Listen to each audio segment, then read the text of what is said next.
Howdy, Desert Boy here. Hey, I gotta tell you, I want to do a little follow up on that dilemma video I posted as to what should I do kind of for pocket carry or, you know, maybe getting my next firearm.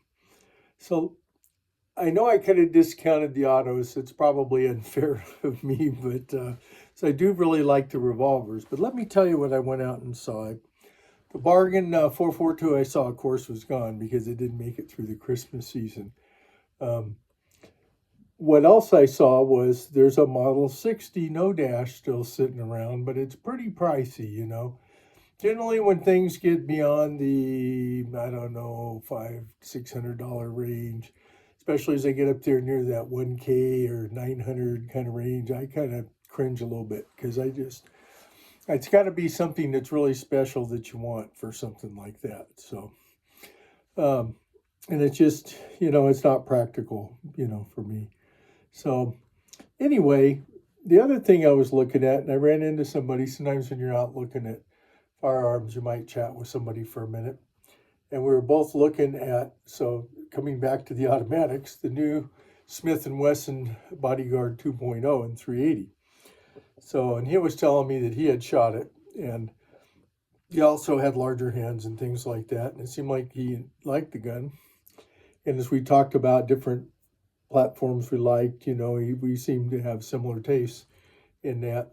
And he was in the process of getting ready to buy one. So, I kind of looked at it and thought, yeah, that is, and I have held them before. They have a nice grip to them. They have night sights, and you can get them safety or no safety and all that kind of stuff as a striker fired. I think they have 10 and 12 or 10 and 13 round mag with them. So, and they're about, they're in that price range. It's below 500 generally. So anyway, so I began thinking, maybe to complement my, Sig Sauer P365 380, which is kind of fully set up with the Holosun, 407, I think it's 407K green dot, and my Beretta, not Beretta, my Walther PPKS, which is a classic one. Something like that might be just the order, what would fit the bill, because, it's 10 rounds and 10 ounces, essentially, because they're pretty light. And the way it's made, I would think the barrel seems to be a little longer and the grip is longer, where it should mitigate some of the recoil, I would think. Now, 380s can be finicky, so that's the only other thing. But it is center fire versus, say, having a 22 mag or something like that. Or, and the ammo is much more plentiful than, say, 32 H&R or 32 Smith & Wesson long. Maybe even more, maybe not as plentiful as 38, but that kind of varies, as we found out during the pandemic, a lot of us. So anyway, and it probably has, it's got probably similar, it's probably in the, I would guess, in the 160 to 240, foot-pounds kind of energy, in those rounds, because usually they're between like 80 or 85 to 95 or something like that in the 380. And the H&Rs are like, I think, 80 to Magnums to, 98 or 100. So it's like the Smith & Wesson long, somewhere in there. So anyway, coming back to that, I am thinking about that, in addition to those revolvers that I mentioned. I also saw a couple of other revolvers that were very tempting. One of them was, just to think, for those of you that think I've abandoned my big bore love, no, I saw a very nice Pietta that had laser engraving on it, and it's in 45 Colt, which is my favorite caliber. I think it's a 4.5 inch, if it's 4.5 or 4 3/4 inch, and it's just it's a beautiful gun. And I've never had a Pietta. I had a Uberte before. I kind of miss my 1873 because I did give it up to get my Blackhawk.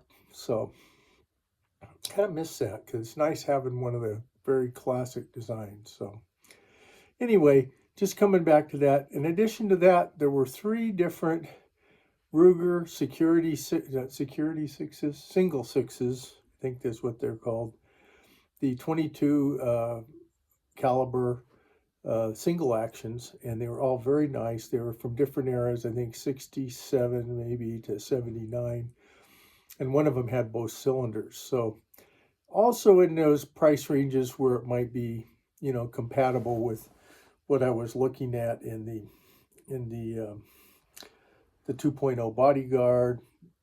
Pietta is just a little bit more than that, but nothing as expensive as the Ultimate Carries or the Ruger LCR 32 H&R long. So, you know, something to think about, you know, and even if you say, well, why would you look at the single sixes? Because they're just cool looking guns.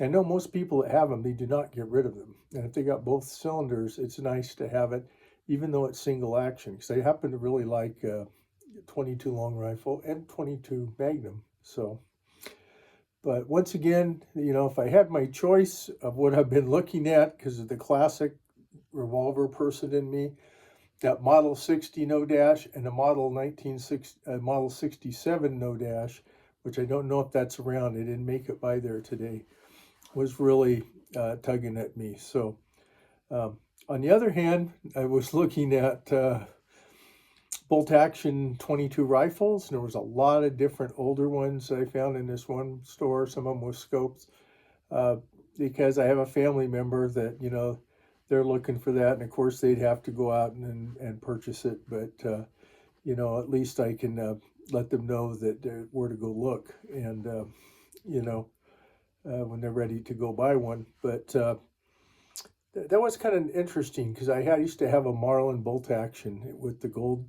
trigger and the 7 rounds, and I really liked that. And I also was looking at 1022s and Winchester Wildcats, and I also saw a really high-end, more high-end, you know, Bergara 22 that was pretty appealing. But anyway, I also found out that the Winchester Wildcat comes with a wood stock, you know, wood stocker finish, you know, versus just the composite. So anyway, I'm in my journey right now, and I don't know whether that interests you or not, but you know, if you have any feedback, if any of you have gotten the Smith & Wesson Bodyguard 2.0 and have made that kind of your, you know, your light carry or your backup carry, I'd be interested how that's working out, and if you can find stuff like holsters and things for it, because it's pretty new.